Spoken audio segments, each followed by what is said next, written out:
Good day, and thank you for standing by. Welcome to the Q2 2024 Post Holdings Earnings Conference Call. At this time, all participants are in listen-only mode. After the speaker's presentation, there'll be a question-and-answer session. To ask a question, you will need to press star 11. Please be advised that today's call is being recorded. I would now like to hand the call over to your speaker today, Daniel O'Rourke, Investor Relations for Post. Please go ahead. Good morning. Thank you for joining us today for Post's second quarter fiscal 2024 earnings call. I'm joined this morning by Rob Vitale, our President and CEO, Jeff Zadoks, our COO, and Matt Mainer, our CFO and Treasurer. Rob, Jeff, and Matt will make prepared remarks, and afterwards we'll answer your questions. The press release that supports these remarks is posted on both the Investors and the SEC Filings sections of our website, and is also available on the SEC's website. As a reminder, this call is being recorded, and an audio replay will be available on our website at postholdings.com. Before we continue, I would like to remind you that this call will contain forward-looking statements, which are subject to risks and uncertainties that should be carefully considered by investors, as actual results could differ materially from these statements. These forward-looking statements are current as of the date of this call, and management undertakes no obligation to update these statements. This call will discuss certain non-GAAP measures. For a reconciliation of these non-GAAP measures to the nearest GAAP measure, please see our press release issued yesterday and posted on our website. With that, I will turn the call over to Rob. Thank you, Daniel, and good morning. Our business maintained the momentum we saw in Q1 with a strong Q2. Strong manufacturing performance, disciplined pricing, and solid cost management continued to drive results. With isolated exceptions, volumes generally declined. As we have previously mentioned, SNAP reductions are a meaningful component of the decline. However, there also remains a disconnect between macroeconomic statistics and consumer sentiment. Over time, we expect this to largely impact consumption location and price points rather than volume. We like the balance of our portfolio provides by virtue of the mix of products, price points, and channels. Within our consumer brand segment, grocery and pet continue to perform well. While we have incremental investments to make, our confidence continues to grow regarding the sustainable contribution run rate from our pet acquisition. Cereal remains well-positioned in value and is holding its own in premium, with margins improving in both category subsegments.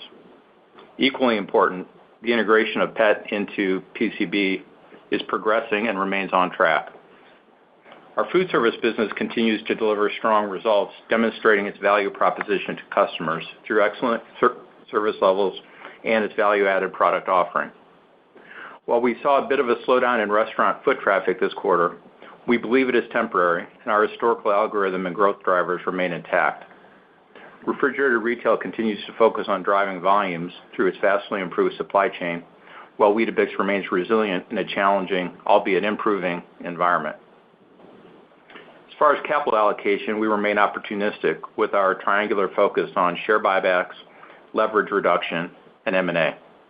The M&A pipeline has increased, and we continue to look for opportunities, both strategic and tactical. The debt refinancing we completed in February was exquisitely timed and created broader options for each bucket of capital allocation opportunity. Overall, I am very pleased with our performance through the first half of the fiscal year and remain very optimistic for the balance of FY24. With that, I will now turn the call over to Jeff. Thanks, Rob, and good morning, everyone. Starting with PCB, both our grocery and pet food products had another strong quarter, each driven by growth in our value offerings. Within grocery, cereal performed in line with the category as we held branded share in both dollars and pounds. Cereal category volume showed some signs of improvement as the rate of decline slowed to 3.6% for the quarter. We expect category volumes will continue to normalize in Q3 now that we have fully lapped the reduction in SNAP benefits. The main profit drivers within grocery continue to be carryover pricing and strong operating cost performance. For our pet food brands, category share grew in both dollars and pounds. This growth, combined with strong manufacturing performance, drove our results. We further ramped investments in our premium pet brands in G&A in preparation for exiting the TSA with Smucker's.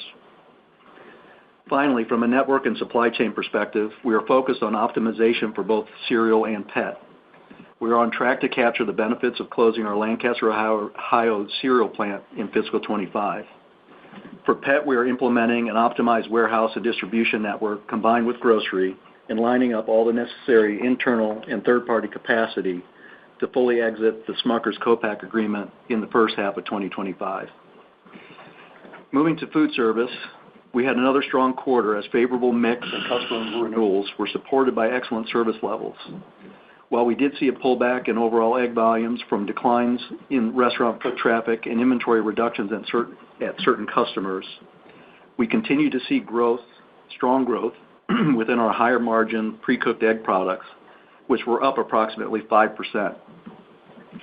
There remains significant runway in our business by not only moving existing customers up the product value chain, but also by converting the 40% of food service industry volumes still using shell eggs. Our value proposition has never been stronger or more evident as wage rates drive operators to seek more efficiencies.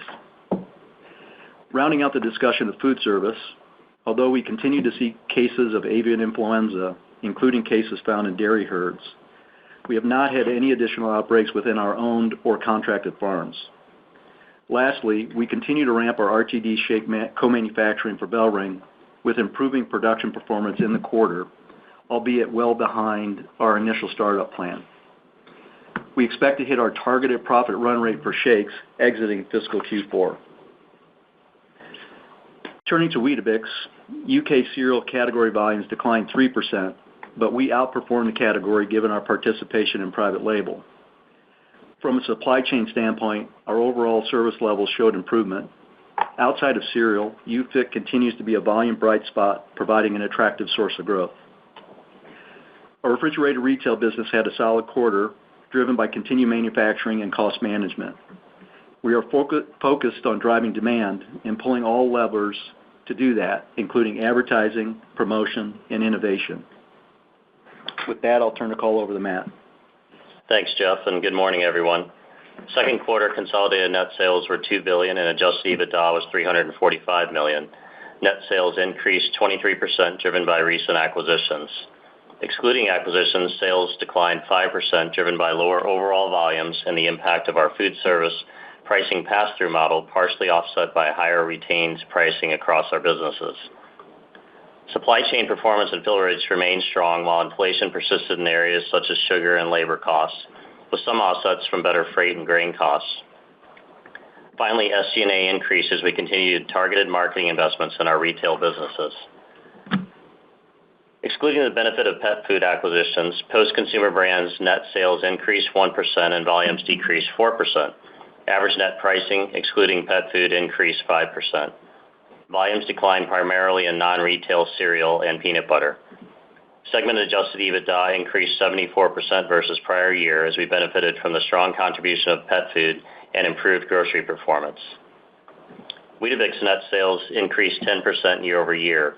Sales benefited from the Deeside acquisition and a 440 basis point tailwind from a stronger British pound. On a currency and acquisition neutral basis, net sales were flat and volumes increased 3%, while mix shifted to private label products.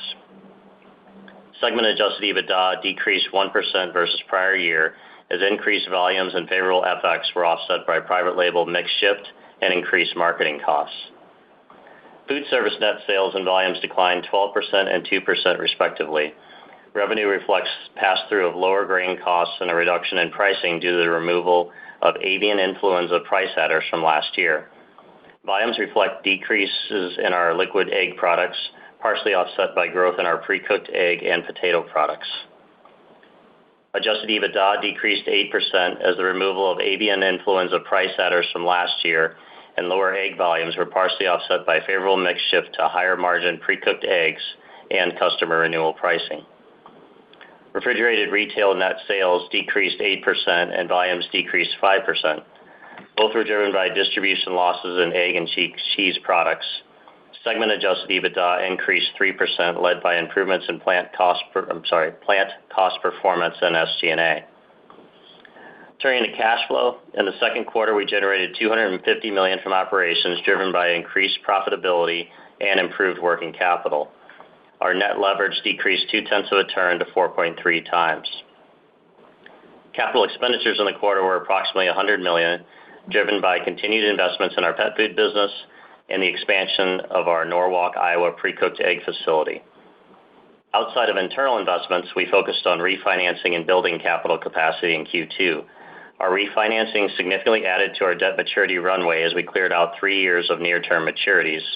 In addition, we added to our overall liquidity as we increased the size of our revolver by $250 million to $1 billion. Finally, given the strong first half of the year, we again raised our guidance. Within this new guidance range, we see the remaining 2 quarters of the year as fairly balanced to each other. Relative to Q2, we see seasonal lows for refrigerated retail in Q3 and Q4, with some additional investments around our pet integration being the biggest sequential drivers. With that, I will turn the call back over to the operator for Q&A. Thank you. If you'd like to ask a question, please press star 11. If your question has been answered and you'd like to remove yourself from the queue, please press star 11 again. Our first question comes from Andrew Lazar with Barclays. Your line is open. Good morning, everybody. Hey, good morning, Andrew. Morning. Rob, I wanted to start just thinking through what pet margins might have looked like in the quarter and sort of where we go from here. If we put a low to mid-20s EBITDA margin on legacy PCB and adjust a little bit for the Perfection deal, maybe we get around $50 million or so in EBITDA contribution from the larger pet asset, or maybe about a 12% EBITDA margin. And I know the last couple of quarters, I think margins were also in that range, but you've kind of warned it might be a bit transitory due to some benefits such as the pipeline fill. And obviously, you've talked again today about the need or plan for some incremental investment moving forward. So it sounded like margins would revert but back a little, but we haven't seen that yet. So I guess I'm just wondering if my math is reasonably accurate, and then, what maybe drove the strong performance, because we've got a couple quarters in a row now with this sort of, low to maybe a little bit higher teens EBITDA margin in pet. And I'm trying to get a sense of what you see as the sustainability of that. Well, if anything, you're a touch on the low side in terms of contribution. So as you rightfully point out, margins have been running reasonably attractive and consistent with some of the top-down talk we had at the outset, that the margin structure was just inappropriately low and needed to be addressed. So that's largely been addressed with better execution through the plants, filling the unmet need, coming off allocation with the exception of some certain products where we remain with some capacity issues. So I think that the foundation that you just articulated is accurate, but so is the historical comments that we need to make some investments. But what I would tell you is those investments are not going to dramatically change the margin structure. It'll be, within that range of, low teens, where we think this business should operate on an ongoing basis.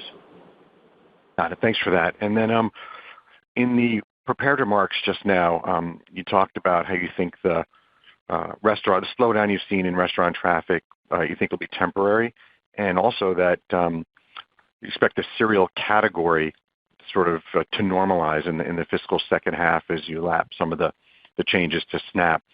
And so I guess if I just take those two sort of together, it suggests a little bit of a brighter outlook potentially for sort of the industry trend as we move forward. And I don't know, maybe that's a little bit more optimistic than I've heard from some others in the space about maybe the timing of this recovery. And just trying to get a sense of if I'm reading that right, or and maybe it's just that you are starting to see some of this play out, which gives you that sort of level of improved visibility. Or maybe I'm overplaying. I think the question is timing. I don't think we're significantly different in our outlook than most of our peers. So maybe it was more an articulation when we said temporary. I didn't mean to imply it was an immediate turnaround. I think we've got, some inflationary issues have hit food service that had already hit in retail, and we're seeing some shift back to retail. Volumes in retail are a bit more difficult to parse through because in addition to having some shift from away from home to in-home, we have the SNAP lapping to contend with. So parsing out causation is a bit more challenging. The comment about temporary away from home was more, if you look at historical context, these things occur. We've had some, significant customers with some foot traffic issues. I'm very confident with the strong channel partners we have that those will be corrected and that we will go back to growth in foot traffic. Whether that's been, 1 quarter, 2 quarters, I couldn't tell you. Got it. And a very quick last one. Just you mentioned the aseptic plant being up to full capacity really towards the end of the fiscal year. It sounded new to me and a little bit pushed back, and maybe I have that wrong, because I also haven't heard that on the flip side, at least yet, from the folks over at BellRing being an issue. So I guess where's the disconnect there, or has something changed? Yeah, I don't think there's a disconnect. I think you're reading it right. From a Post perspective, we've had some startup challenges that we're working through very methodically. Not unusual for a startup. One of the reasons this is such an attractive category to be in is it's not easy. So we're overcoming some of those startup issues that everyone contends with, and maybe we should have planned more of them. And in my dual hat role, BellRing anticipated more of the problems than Post did because they've had more startup experiences. So their numbers are already factored into the run rate that we are now achieving. So there's no disconnect from the perspective you just outlined. Great. Thanks so much. Thank you. Thank you. Our next question comes from Michael Lavery with Piper Sandler. Your line is open. Thank you. Good morning. Morning. You mentioned that despite the pretty sizable recent avian flu outbreak, you've protected your volumes. Just can you help us maybe handicap the pricing outlook? Just having been through, having seen some of this before, is there any early signs of how that might be evolving? And just have some visibility on supply and demand for the more broadly that you can share in terms of what we might anticipate as far as how that evolves? A little bit like trying to predict the direction of a tornado. What we focus on is making sure we have effective biosecurity over our facilities. And obviously we can't control what other participants in the market do.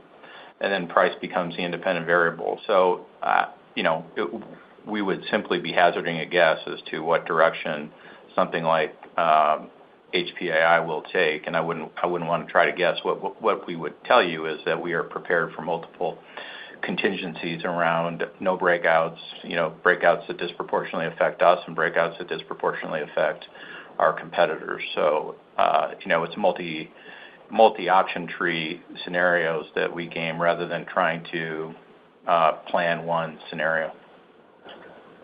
Okay, thanks for that. And just on pet, as far as the sort of the pet parent consumer, it seems to be a bit more trade down and maybe value conscious, like in so many other categories. Can you just give a sense of how how beneficial that could be, or what you're seeing in terms of brand positioning for your side, and how it all fits together? Well, it's something we've been speaking to fairly consistently, that we baked it into our assumptions that there would be a trade down, and it has been occurring, and we expect it to continue. So nothing different than we previously talked about. And that, when I mentioned the meeting unfilled demand, that was primarily in the segment that benefits from the trade down. Okay, great. Thanks so much. Thank you. Thank you. Our next question comes from David Palmer with Evercore ISI. Your line is open. Thanks. Good morning. Good morning. Good morning. Question on pet, and particularly things that would drive the top line, your growth plans there. You have Perfection Foods, and in the past you've talked about repositioning some of the brands like Rachel Ray. So any thoughts about what your plans are and how it's going so far? Sure. When we when we bought the business, I think we articulated, we viewed it as two segments. We had a premium segment with Nutrish and Nature's Recipe, and then we had a value segment with the balance of the brands, and that the key to the value segment was stabilizing capacity and making sure we were meeting unmet demand as that demand migrated from more premium to less premium. Within Rachel Ray and Nutrish, we see that as more of a marketing issue and positioning the brand to make sure the consumers are clear on the value proposition. That's being done, but that's a longer process than is fixing the plans and making sure we're meeting the unmet demand.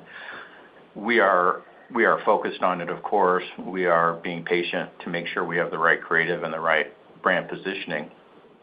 But this investment opportunity was not predicated upon being able to grow those brands. It was predicated upon maintaining. So growth, specifically in those brands, is the additional upside to our investment case. And then with Perfection, is there a distribution opportunity in the near term, and what are your thoughts there? I would say that Perfection provides more of a rebalancing of our manufacturing as we now have a Western plant than it does a distribution opportunity. There may be some distribution opportunities, but that was more about capacity than growth. And then just the last one on food service. Are you still comfortable, generally speaking, you mentioned the multiple option tree with regard to avian influenza, but are you still generally comfortable with that $95 million run rate per quarter on EBITDA? We certainly are. Got it. Thank you very much. Thank you. Thank you. Our next question comes from Ken Goldman with JP Morgan. Your line is open. Hi, thanks. Can you remind us maybe what some of the key risks are that are embedded into the lower end of guidance? And I'm asking because I think maybe some of the lower end included some risk of headwind from HPAI. Maybe it still does. Just want to get a sense of kind of what's baked in there, just in case avian flu does not end up being a headwind for you, and making sure I'm right in the first case there. Well, I think the two key risks are volume trajectory and HPAI. HPAI is just very difficult to predict, as I mentioned earlier. And then, volume trajectory is uncertainty. We've seen some improvements. We've seen some degradation in other channels.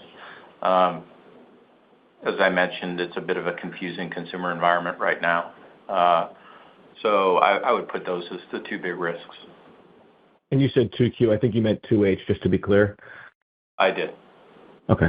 And then quickly, just on the M&A environment, hoping to get a little bit of a better sense for what you're seeing there, just in light of your, maybe calling out a little bit more flexibility that you have, but also just digging in a little bit. Has your experience with the pet business changed at all the type of business that you're looking for, or maybe opened you or your eyes to a little bit broader of a variety of opportunities, just given how successful you've been in terms of turning the margins around here?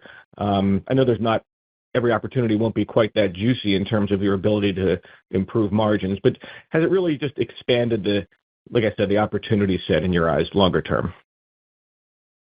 Well, I would say not, because we have always had a very broad outlook with respect to where we could take our M&A opportunities. As we have grown and our portfolio has become more focused on areas where we were able to deliver synergies, that has somewhat narrowed our focus to where we could deliver those synergies. At the same time, we continue to look more broadly at things that would be new platforms.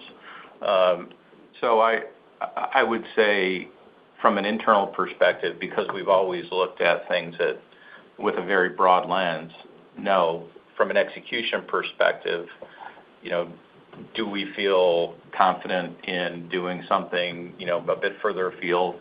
I would say yes, and we previously have. Previously have felt that confidence. I think the M&A environment is interesting right now because the pure volume of opportunities has increased. Whether those convert to anything or not remains an uncertainty. I think the volatility in the high yield market continues to create some choppiness in the M&A market. So we'll have to navigate that. Thank you. Our next question comes from Robert Dickerson with Jefferies. Your line is open. Great. Thanks so much.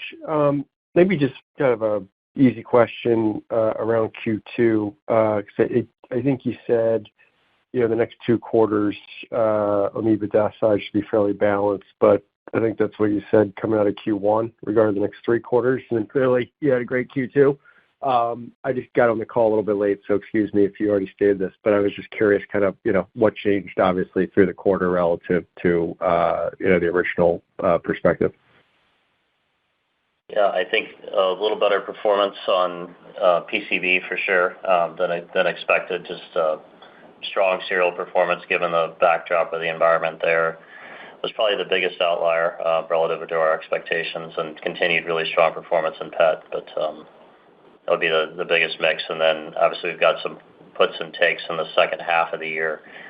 Biggest driver, like I mentioned, is really refrigerated retail.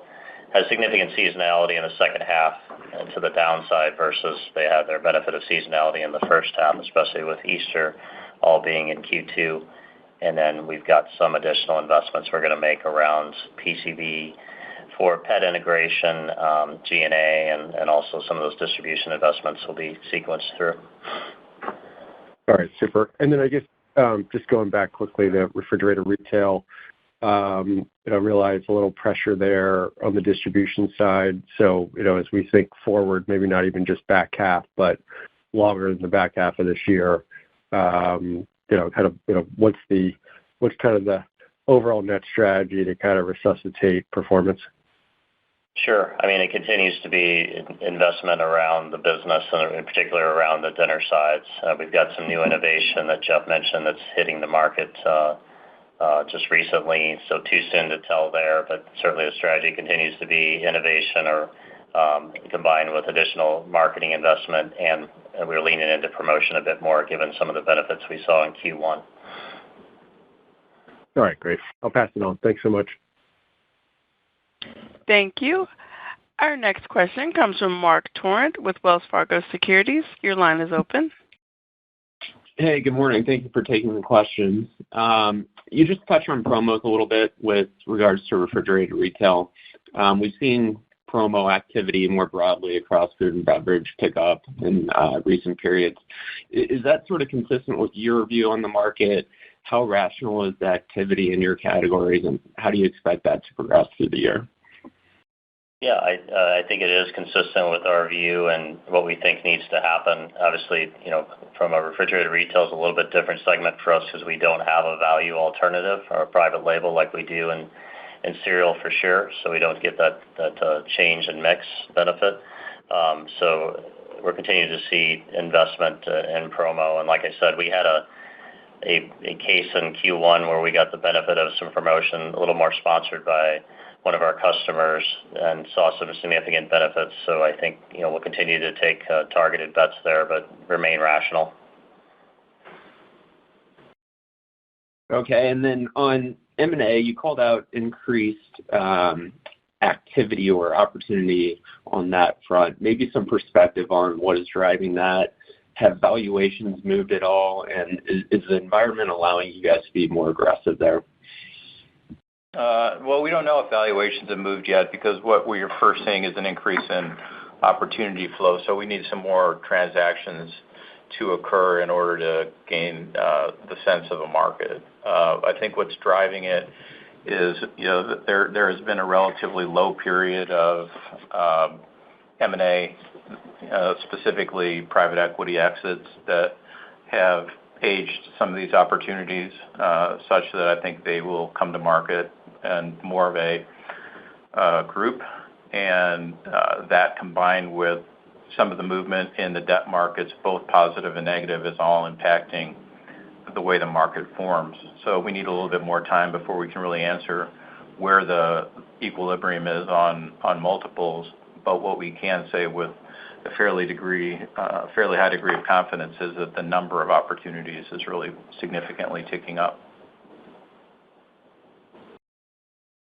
Okay, thanks. I'll pass along.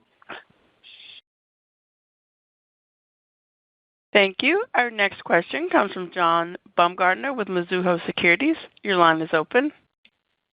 Good morning. Thanks for the question.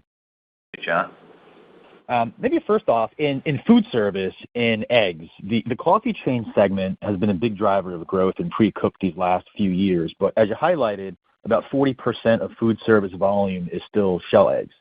So in light of these comments about the demand weakness now, how do you think about diversifying the customer base further with new capacity, opening more outlets in areas such as, leisure, hospitality? And then I guess, how does the bulk of the outlets where this 40% of shell eggs volume still sits, how does that overlap with your current channel exposure right now?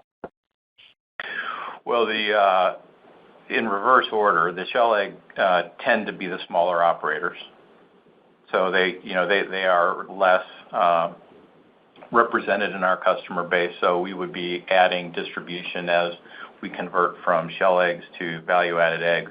And for the first part of that question, we have an ongoing effort, multi-year, if not multi-decade, to move customers up that value-added pyramid. So, we continue to see growth in the higher value-added products, including the products that heavily skew towards coffee outlets, and we would expect that trend to continue with the additional support of we now have some tailwind created by increase in wage rates. So the single biggest variable in driving demand is that we are essentially taking labor and cost out of back-of-house operations by providing a product that's closer to immediately servable. So as costs grow, that provides additional impetus for customers to move up the pyramid, both from shell to value-added and up the value-added pyramid.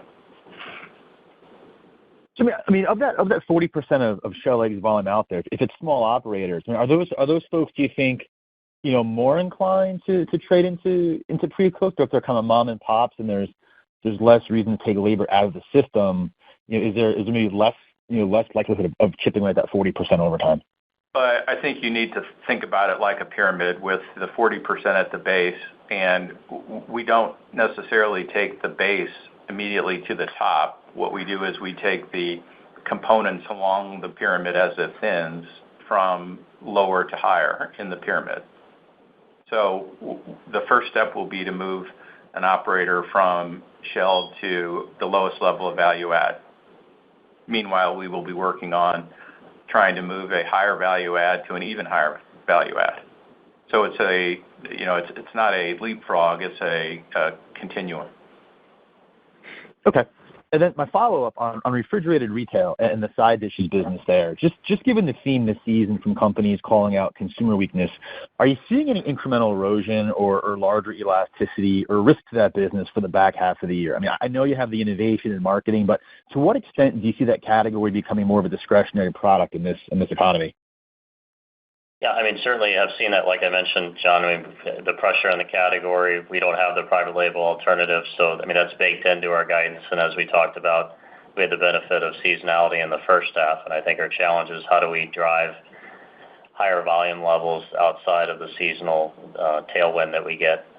So I think, definitely there's elasticity within the category, and that's why we're trying to invest behind the brand with both additional marketing and promo to try and drive people either the trial or back into the category. Okay. Thanks, Matt. Thanks, Rob. Thank you. Thank you. And our next question comes from Carla Casella with J.P. Morgan. Your line is open. Hi. You talked about some share losses, and I'm wondering, was that you specifically walking away, or was it shelf space that went to a more value competitor? I'm sorry, which segment, Carla? I think you talked about it in food service and or refrigerated. I thought I mentioned refrigerated. So that's again in cheese and eggs. Really, the situation there is we lost with a couple of key customers, and again, cheese continues more of the same. Obviously, we've had some challenges with our cheese business, and we've continued to lose some distribution there. Small piece of the overall portfolio. And then on the egg side of things, had some challenges given HPAI impacts, and we're trying to get those from a year ago, and we are trying to get back in some of that distribution and regain that distribution. But that's really the situation there. Okay, and then can I just ask a follow-up on pet? Once you get the distribution where you want it to, will you be fully in-house, or will you be using third party for any part of that business? Yeah. We'll continue to have some third party for sure in terms of a co-man, given the growth we've seen, especially in our more value products. So we will right size that and have to use some co-manufacturing. Have you disclosed who you use there? We haven't.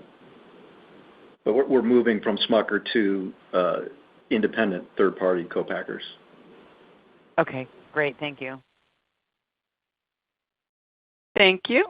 We have reached the end of our Q&A session. Thank you for joining us. You may now disconnect. Everyone, have a great day.